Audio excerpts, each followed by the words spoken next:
across the hills of Caroline. I feel something in the air, a new song is on my mind. The sweet melody I hear was sent from heaven above. The song that I'm singing is of everlasting love. Oh, it's a new day for living life, a new day to get it going. Open the windows of your heart and let His love give you life.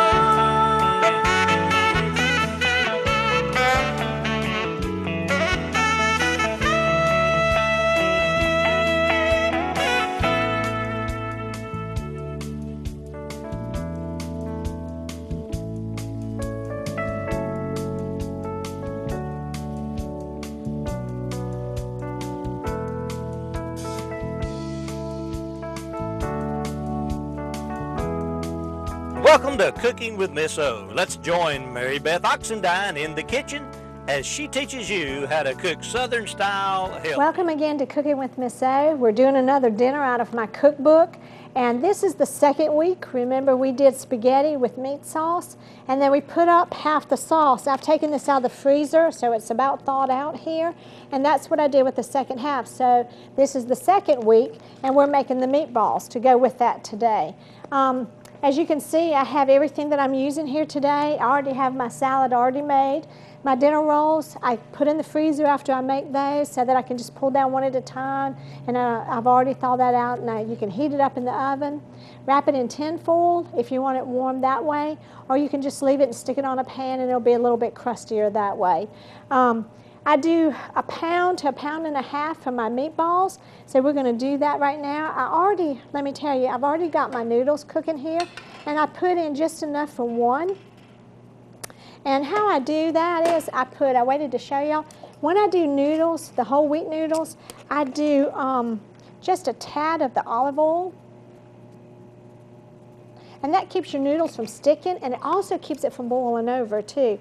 Now let me remind you again, if you're not Southerners, we're not raised with olive oil. The only reason why I was because my grandparents were from Europe, and so they used a darker olive oil. But to get my family used to olive oil, I do the light, extra light.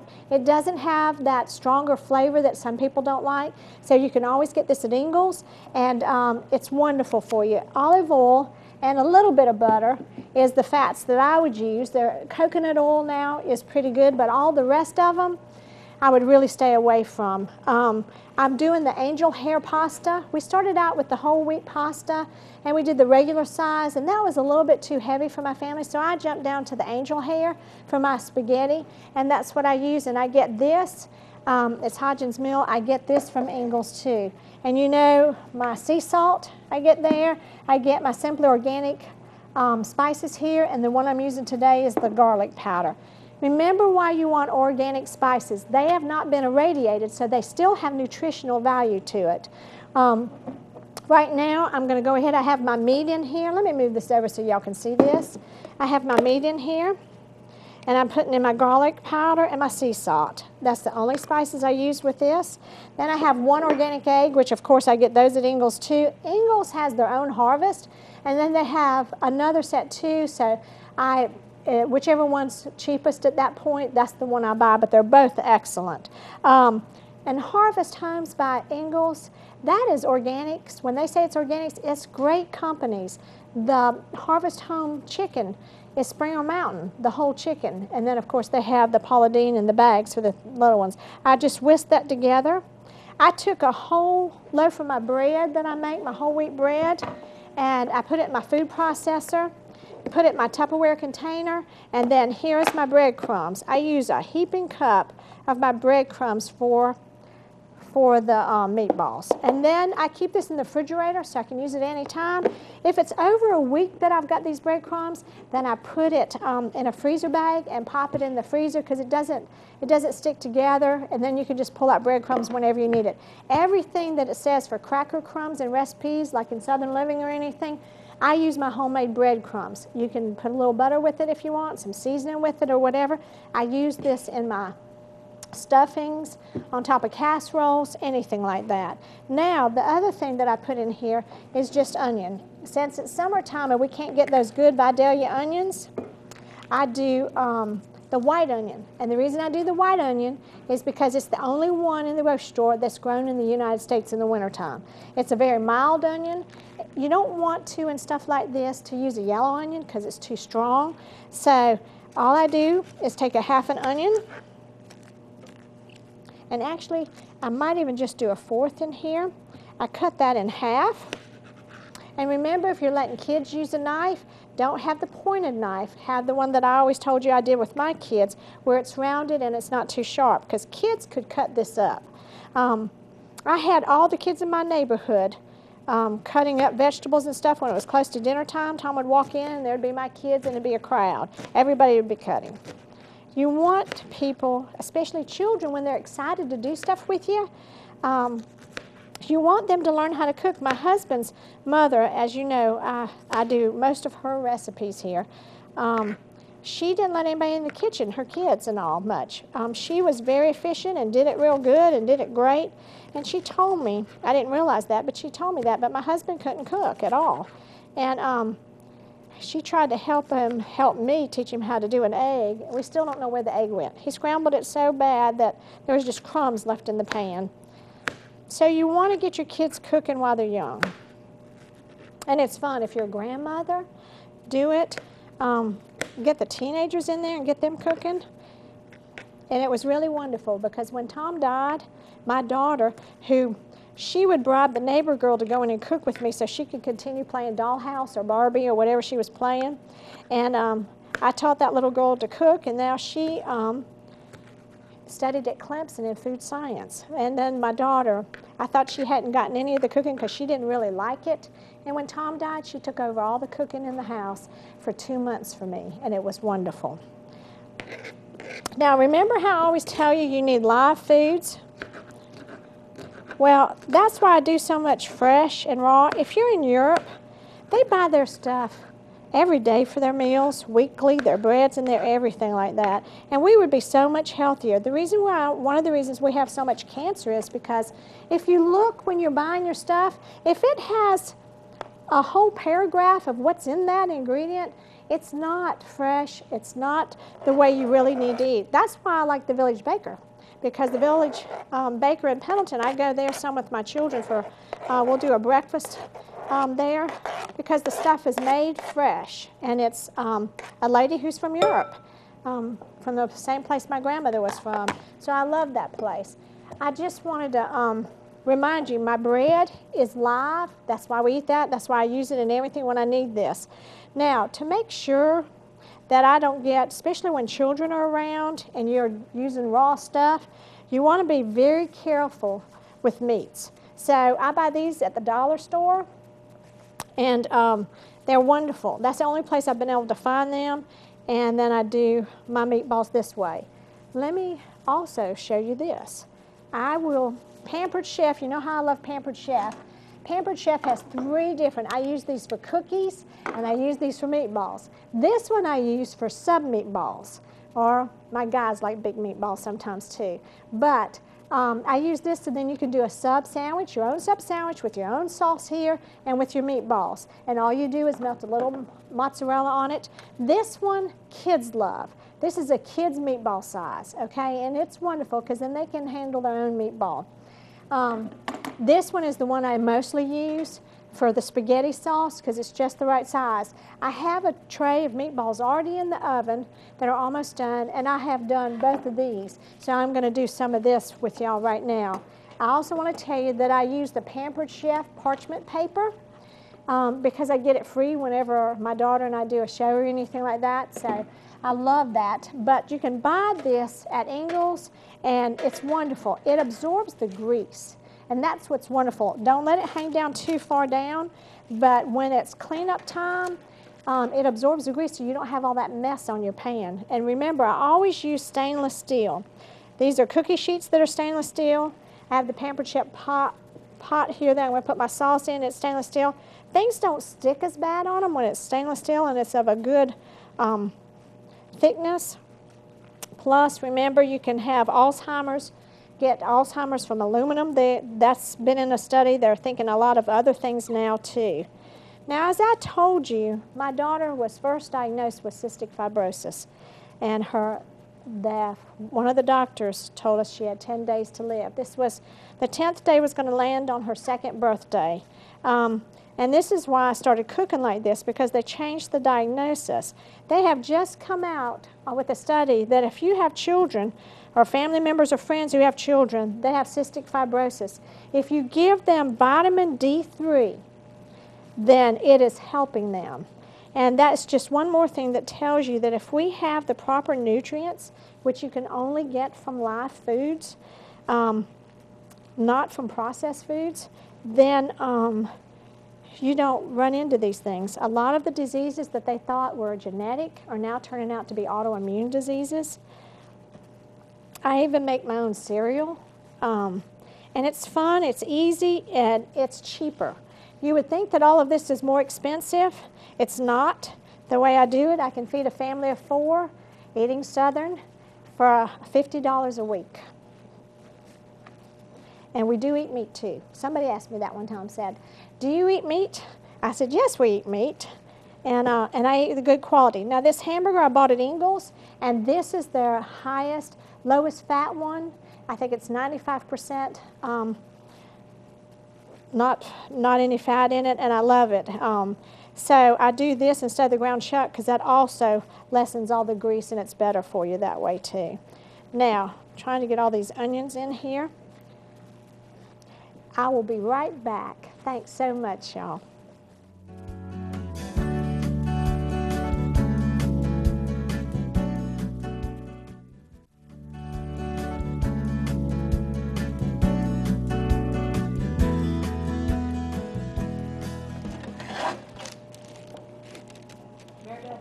I'm sorry, y'all. I'm so busy with the meatballs. Forgive me. I did some of the big ones so you could see the difference in the middle one here. And while y'all are gone, here we go. And this is the middle one. This is the one that I use for our family with the meat sauce. And this is the ones I use for sub sandwiches. I use my whole wheat bread. You can make sub sandwiches when you're doing with the whole wheat bread. So I've already put in my sauce, and I'm warming that up now. My noodles are about done here, and I've already taken this tray out. Let me show you here. I just drained those, and to keep them warm till everybody comes in, I put it back in the pan, and we're just about ready here. And leave a little bit of water in there, not much. Put your lid back on. Turn your eye off, and this is a heavy-duty stainless steel pot, so you don't. Let me see which one is this one, and it's off, and that's it.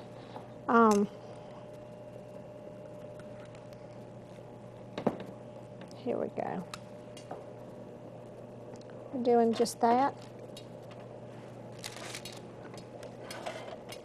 Now I'll show you how the smaller ones look.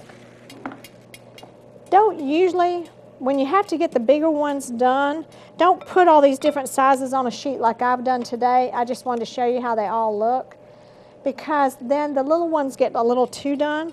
When I'm done with all the meatballs, I do it, and I divide them up in packs and Ziploc freezer bags and put them in the freezer so that when that week you have the leftover sauce, all you have to do is take those out. When the sauce is heated and hot, then all you have to do is dump those meatballs in, and they will cook just fine. You don't have to put them in the oven. You just put them in your hot sauce and let them simmer, and they will be done.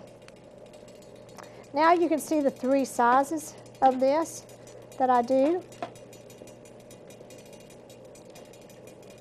And you can take them with those plastic gloves, and you can form them a little bit better if you want in a ball. I don't always do that because they do fine when they cook. Let me just set this over here. And let's put this in the oven. Remember not to get too much of the paper because you don't want it hanging down too much at all. Let's put it in. You cook them at 350 for about, when you have the big meatballs in there, you're going to have to cook them at least 20 minutes at 350. when you do the medium-sized ones and you're going to put them in your sauce here, then, and this is all ready. We're going to put our meatballs in here. Then it gets them warm, and let's put them in here. It's a little bit hot.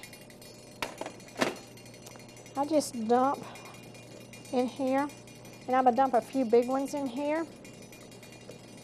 If all you have left and it's time to do the sauce thing, let's put this over here. I'm going to go ahead and put this here. Too many pots on the stove. So you can see, if I've run out of smaller meatballs and I have big ones in the freezer and I have to take those down, I cut those in half and use them in the sauce too. Because there have been times when I have run out of the smaller ones and I've done the big ones. Let's turn this down. As you know, I'm not really used to this stove, y'all. But there. And now we have spaghetti, sauce, and meatballs. Now, when y'all eat these, you'll find out that the meatballs are so loved that I have to fill my sauce up with it. So if I just, at first I was trying to save money with my husband being an economics teacher, and so I would divvy out how many meatballs everybody got. I can't do that anymore. They're grown now, and they just want more meatballs than sauce. So I put it all in. And remember, don't cook all the different sizes because that makes your other ones a little bit drier and hotter. And we're going to move that off here and put the lid on until we are ready to eat right here. Now, I want to show you how this sheet looks, and I want to show you that there's no grease here on my pan, and that's what this does. With the tinfoil, you just have it floating in grease. And when you leave it just on that, you have a bad cleanup. And so this is what I use right here. And let me see if my stove is off here. No, it's not. Here we go. Now, I want to talk to you a little bit about the food that I've used here today. We did a salad for the complete meal, as you do in the cookbook. And we have our dinner roll already done. You know, I always talk to you about setting a nice table for your family so that when they come in, you know, what I learned from my mother-in-law was she loved us with her food. Nobody had a weight problem. None of us had any problems. She just loved us with her food. So it was wonderful. The best times I remember in my whole life growing up and in my married life and now as a widow is the times around the table. I even treasure it more now when the kids are all home and friends are over or relatives are over and it's a full table. It's really wonderful. So those of you who have young children, start that habit. After the funeral of my husband, for 2 weeks, all we did was everything was around the table, all the relatives and everything.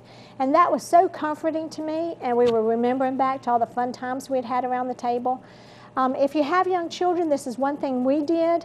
We took a measuring teaspoon, not a teaspoon that you eat with out of the silverware drawer, but a measuring teaspoon, and everything that I fixed that day, that night, at lunch or at dinner, I measured it and put it out on their plates when they were little. They had to eat every bit of that to get seconds. But that got them to taste food, so I never had finicky children, and I don't have overweight children. And so they tasted things that they normally wouldn't have liked. And I knew if it was something green and they weren't sure that I wasn't sure they would really want to try that, I would always make sure, I'm Southern, that mac and cheese was on that plate. And they would always ask for seconds in mac and cheese. So that's how they learned how to eat broccoli, green beans, green peas, collards, because I made sure I had mac and cheese because they would go back for seconds. And it turned out every time they tried that, they would like all this stuff. I don't even know a food that both of my children don't like. And that really helped me a lot. But remember, don't do a teaspoon out of the silverware drawer. It's too big. Just do a teaspoon. And that's what we do. Now, the dinner rolls, I've made those for y'all before. And those are the ones you can pop in the freezer. I usually do 6 in a bag. And then you can take as many down. And when you do it that way, if you end up with 8 people at dinner and you've already taken down 400 people, bring people home, and when my kids hit high school and college, there was always people coming home. I might be planning on 4 and I have 8 people at my table that night. That was no fuss, no frazzlement, because I had extra, and they didn't mind waiting because college kids and high school kids are hungry. They'll eat anything, and they'll wait for it too. I always tried to have a set of dishes. I'd find them on sale or whatever. I'd keep at least one set of dishes always that I could serve the table. Do nice placemats if you don't want to do a tablecloth. Teach the kids silverware for dinner, and that's what we did too. Now remember that here's the salad what we're going to have with this meal today. As usual, I did my spinach. As you know, I do Earthbound Farms. They're in California. They're wonderful. They're the organics I first started with 20 years ago. They're faithful about everything. If you call them on the back of the number, they'll send you coupons. They're a wonderful company. I buy all of this at Ingles. You know that my salad dressing I make myself because my grandmother always did and my mom always did. I use this. They used this when I was a kid. It has the least amount of preservatives in it, so it gives you your seasonings, and it's easy for kids to make. I do the olive oil and the Bragg's apple cider vinegar and water. And sometimes I do homemade salad dressing with lemon to put on my thing, and don't use the vinegar. I always keep a canning jar here with a cute lid. Get this at Walmart. Make my salad dressing in that. Has the measurements on the back of the pack. And it's real easy to do. Take it out about 15 minutes before you eat. I had to take this out because when you have olive oil, it becomes solid, and then you're ready to eat, and everything's getting cold because your salad dressing is thick. So take it out, set it beside the stove, not in the stove, not on an eye, but just near enough to warm heat, and leave the light on top of the stove on, and it'll come down. And this won't go bad. You can leave this out for a while. It's wonderful. The other thing I want to talk to you about is my Tupperware. You know I love Tupperware. It's not the bad plastic. Use glass as much as you can. But my stuff has no preservatives in it, so I have to put it in Tupperware. This is my one I get my salad. Take my lettuce off. I don't wash it. I just cut the stem off. I put it in here so that if I'm just having a salad down by myself, widows, singles, this is real easy. This will last. Your salad will last your lettuce a whole week if you don't wash it, okay, until you're ready to use it. It is time for a commercial break. We'll be right back. Thank you.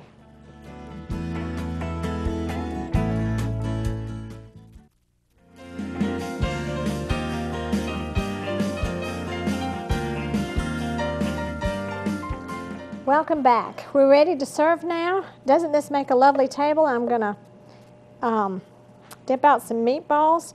See how the smaller ones look so good? If you've got big hearty boys, make sure you put some big ones in too. And remember just to bake them a little bit longer. There's nothing worse than biting into a raw meatball. That has happened at my house. I believe about every cooking incident has happened at my house. So, and believe me, the kids never forget it. And they laugh about it forever. But thanks so much for being with us. Remember to visit your local Ingles to get all these organics. And if you don't have it, tell the manager. Thanks so much. Bye-bye.